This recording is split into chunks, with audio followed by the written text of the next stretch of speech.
안녕하세요. 미래플란트 치과원장 김재현입니다.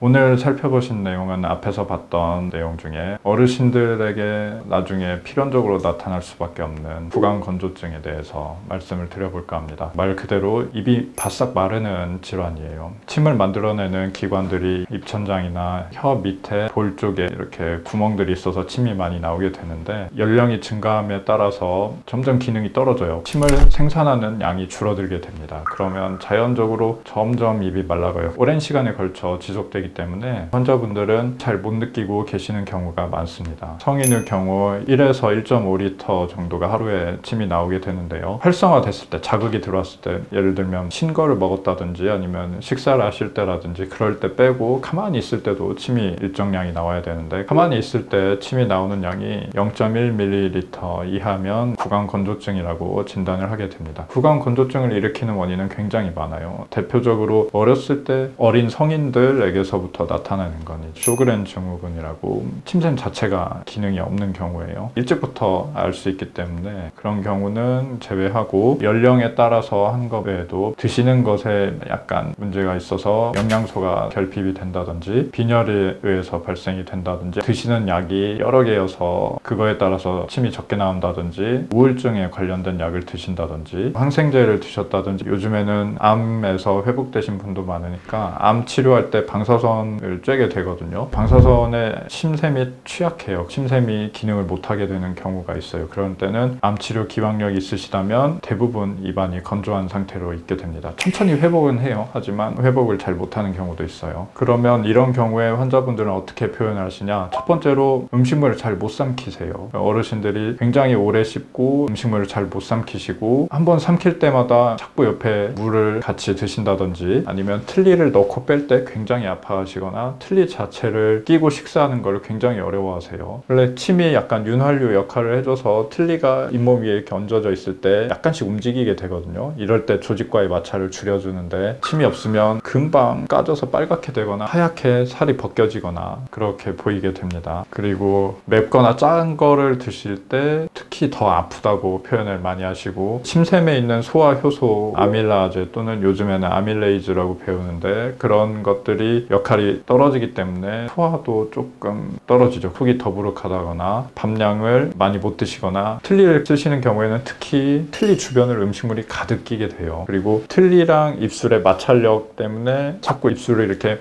약간씩 우물이는 행동을 많이 하시거나, 식사하실 때 그렇게 해서 뻑뻑해진 음식물이 틀니 사이에 껴있는 거를 입술을 움직이면서 빼려고 노력을 많이 하십니다. 그런 것들을 봤을 때 이분이 지금 침이 부족하시구나 라고 어느 정도 파악은 할 수 있습니다. 그렇게 되면 병원에 가셔서 검사를 하고 치료를 들어가게 되는데, 침 양이 부족한 경우에 침을 늘려주는 약이 있어요. 대표적으로 필로카핀이라고 하는 약인데, 이 약은 부작용으로 땀이나 소변 이런 것들을 조금 자주 보게 돼요. 그리고 이런 구강 건조증에 대한 약 처방을 받으시려면 대학병원의 구강내과를 가셔야 합니다. 원래는 약 처방도 일반 치과에서 됐는데 이제는 삭감이 돼요. 그래서 약 처방이 어려워졌고 구강내과에 가셔서 받으시는 게 좋습니다. 침 양을 그렇게 약을 통해서 늘리는 게 있고, 부족한 침을 외부에서 공급하는 게 있어요. 인공타액이라든지 젤 같은 것들을 팔고, 자일리톨이나 카보메틸 셀룰로스 등의 침을 대체할 수 있는 것들을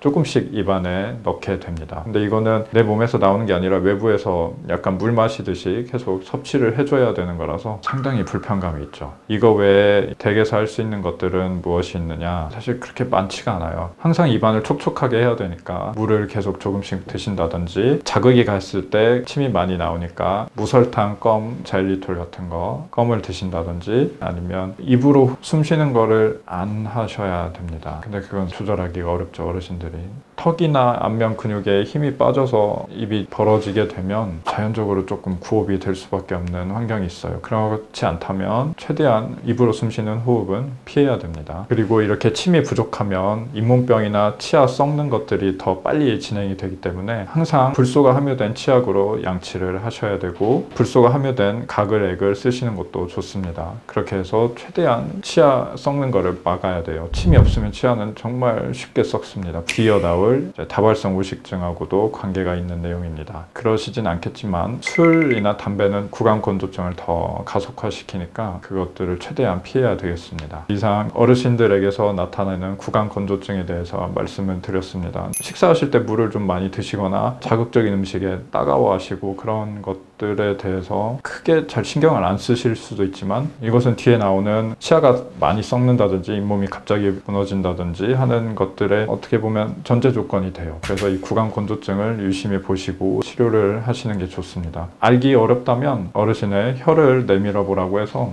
혀가 이렇게 촉촉하지 않고 막 갈라져 있고 윤기가 나지 않고 이런 느낌의 혀라면 구강 건조증일 확률이 높아요. 그래서 혀를 보시고 적극적인 치료를 하신다면 뒤이어서 소개해 드릴 것들은 많이 막을 수 있습니다. 이렇게 어르신들에게서 많이 나타나는 구강 건조증에 대해서 알아보았고요. 그 다음에는 다발성 우식증에 대해서 말씀드려 보도록 하겠습니다. 시청해 주셔서 감사합니다. 미래플란트 치과 원장 김재현이었습니다.